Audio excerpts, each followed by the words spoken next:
our discussion today is about the history and the development of interpreting. As what I have told you in our previous meeting, actually interpreting emerged first before translation. It is because the practice of oral or spoken language emerged first before the written ones. So, people or experts also believe that interpreting is one of the oldest professions in the world.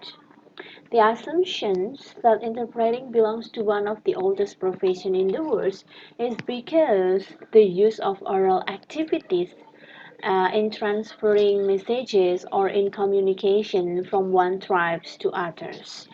Jadi banyak ahli yang mengatakan bahwa interpreting itu adalah salah satu pekerjaan paling tua di dunia karena pada zaman dahulu itu oral activities itu banyak dipakai atau komunikasi lewat spoken language itu banyak dipakai ketika satu suku berkomunikasi dengan suku yang lainnya.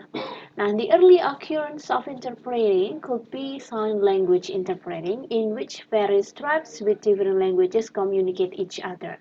Jadi, interpreting yang pertama kali pada zaman dahulu itu kemungkinan adalah dalam bentuk sign language interpreting. Sign language interpreting adalah bahasa isyarat ya. Kalau yang sekarang itu dipakainya untuk for the deaf and hard of hearing, para kaum disabel yang tunarungu dan tunawicara itu pakai sign language interpreting sekarang. Kalau zaman dulu itu dipakai untuk berkomunikasi antar suku karena mereka punya bahasa yang berbeda-beda, belum saling memahami bahasanya satu sama lain, maka dipakainya adalah bahasa isyarat atau sign language interpreting. Perlu digarisbawahi bahwa kita di kelas ini tidak akan membahas tentang sign language interpreting ya, bukan bahasa isyarat yang akan kita pelajari, tapi interpreting yang melibatkan source text dan target text antara dua bahasa yang berbeda, yaitu bahasa Inggris dan bahasa Indonesia. Next, I also gain information from some articles that I have read about interpreting in ancient times. Andres mentions about the first interpreters in Egypt where interpreters facilitate foreigners to ask for foodstuff from Tutankhamun. Jadi ada beberapa sumber yang menyebutkan praktek interpreting di ancient times. Ada Andreas ini menyebutkan bahwa di Egypt dulunya interpreter itu memfasilitasi foreigners atau orang-orang asing, if I'm not mistaken from Suriah and Libya, itu untuk meminta foodstuff bahan makanan kepada Fir'aun Tutankhamun. Karena bahasanya berbeda, maka hadirlah interpreter di situ. Kemudian Alonso and Pius mentioned about interpreters in Spain who help the communication of Christian, Jews, and Muslim. Sementara itu di Spanyol, interpreters berperan dalam komunikasi antara kaum Kristen, kemudian Jews dan juga Muslims. Nah, di sisi lain, Wiote and France ini menyebutkan praktek interpreting di Roman and juga Greece, di mana interpreters ini masuk ke dalam pemerintahan atau government ya, yang membantu dalam political fields, di praktek-praktek politik. Nah, ternyata pada zaman dahulu interpreters itu bukanlah orang-orang yang memang serius atau yang memang sengaja mengikuti interpreter training, bukan orang-orang yang sengaja mengikuti pelatihan juru bahasa atau pelatihan interpreter, tapi mereka adalah orang-orang yang tidak sengaja menjadi interpreters karena mereka mampu berbicara lebih dari satu bahasa. So Palin said ya di sini bahwa the first interpreters usually became interpreters by accident. Awal-awal dulu interpreters menjadi interpreters itu by accident, nggak sengaja. Karena as they were able to speak more than one language and offered to do interpreting activities. Karena mereka bisa berbicara lebih dari satu bahasa dan ditawarin untuk melakukan kegiatan interpreting ini. Pada akhirnya kemudian menjadi interpreter. Jadi dulu masih sebagai interpreters by accident, bukan profesional. Nah, kemudian let's move to colonial era. Di masa kolonial, itu people from different nations started to communicate one another and the roles of interpreter took place. Pasti ya, pada zaman kolonial, orang-orang dari berbagai bahasa yang dari berbagai bangsa, maksud saya dari berbagai bangsa punya beragam bahasa, mereka saling berkomunikasi dan disinilah diperlukan peran interpreter. Salah satu yang menjadi catatan adalah pada saat Columbus Expedition in the New World. Pada saat ekspedisi Columbus di the New World atau ke Amerika ya, di benua Amerika pada saat itu, sebenarnya Columbus ini membawa 2 orang interpreters yang mereka could speak Arabic, Hebrew, Chaldean, Latin, and Greek. Nah, bayangkan Columbus itu sebenarnya sudah bawa 2 interpreter yang bisa 1, 2, 3, 4, 5 bahasa.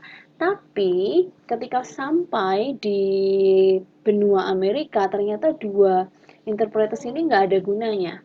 But the 2 interpreters were of no use with the Taino and Caribbean Indians. Kenapa? Karena orang-orang Indian yang mendiami benua Amerika pada saat itu, mereka bahasanya Taino dan Caribbean. Ya, jadi nggak ada gunanya bawa 2 interpreters yang menguasai banyak bahasa ini karena bahasanya tetap berbeda sama penduduk lokal. Nah, dari sinilah muncul ide dari Columbus yang dicatatkan oleh Bowen et al.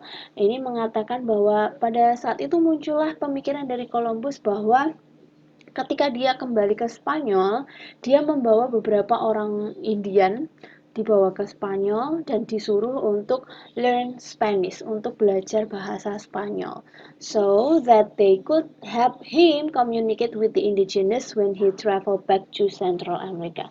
Kenapa orang-orang Indian ini dibawa dari daratan Amerika ke Spanyol, terus disuruh belajar bahasa Spanyol oleh Columbus? Karena nanti ketika Columbus balik lagi ke Central America, para orang Indian ini sudah terlatih untuk bisa bahasa Spanyol, jadi akan membantu dia untuk berkomunikasi dengan orang-orang Indian yang ada di sana.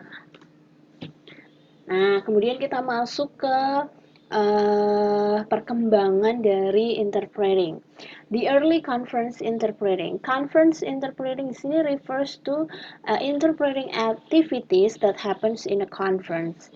So you can imagine if it is an international conference, the participants comes from various nations, they speak various languages, and interpreters are needed. Ya, jadi kalau di dalam sebuah konferensi internasional banyak orang dari beragam bangsa punya bahasa yang berbeda-beda. Nah, disinilah peran interpreter itu diperlukan. Nah, conference interpreting itu appeared di tahun 1919 after English started to be the first international language replacing French. Jadi sebelum tahun 1919 itu bahasa internasional itu yang nomor 1 adalah bahasa Prancis. Baru bahasa lainnya. Tapi kemudian berganti menjadi bahasa Inggris yang merupakan bahasa internasional. Nah, di saat itu the US President Woodrow Wilson and the Prime Minister of the UK Lloyd George itu nggak bisa bahasa Prancis. Maka dimunculkanlah pada saat conference itu conference interpreting. Dihadirkanlah seorang interpreter yang bekerja pada konferensi tersebut.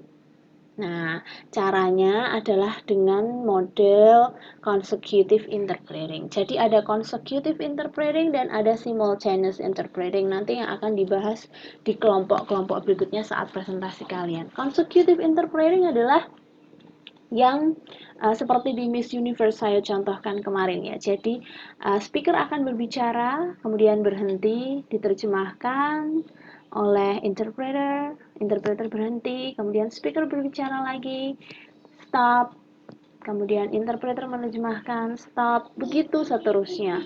That is called as consecutive interpreting. Oke. Nah, kemudian masuklah kita ke interpreting in modern era. in modern era, the emergence or the inventions of technologies itu mendorong munculnya model simultaneous interpreting, yaitu di tahun 1920-an. What is meant by simultaneous interpreting? Itu seperti di gambar ini simultaneous interpreting. Jadi di konferensi juga, ini participants-nya yang ada di sini semua adalah interpreter, simultaneous interpreternya. Jadi mereka duduknya berjauhan dari speaker, tapi mereka memakai headphone, dipakai untuk mendengarkan apa yang dikatakan speakernya ya, headphonenya. Kemudian ada mikrofon, di mana mereka akan menerjemahkan dan dimasukkan ke mikrofon ini, dan para participant akan memakai headphone juga yang akan mendengarkan suara para interpreter yang sudah menerjemahkan kalimat yang diucapkan speaker ke dalam bahasa yang participant pahami. Ya, jadi di sini dibutuhkan alat-alat khusus ya di dalam simultaneous interpreting. Kalau consecutive interpreting tidak pakai alat, tapi kalau simultaneous interpreting pakai alat. Nah, cara menerjemahkannya adalah speaker akan berbicara terus-menerus dan interpreter akan mendengarkan sambil menerjemahkan terus-menerus. Dan participant juga akan mendengarkan seolah-olah suara yang dia dengar adalah suara speaker, padahal adalah suara para interpreter yang sudah menerjemahkan apa yang dikatakan speaker. So you can imagine how difficult it is ya.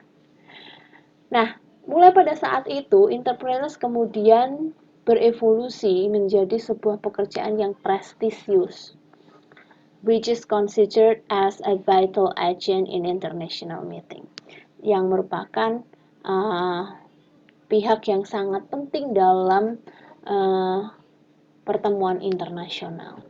Interpreters by accident tadi yang di ancient times yang nggak sengaja jadi interpreters ya, mulai berubah menjadi professional interpreters.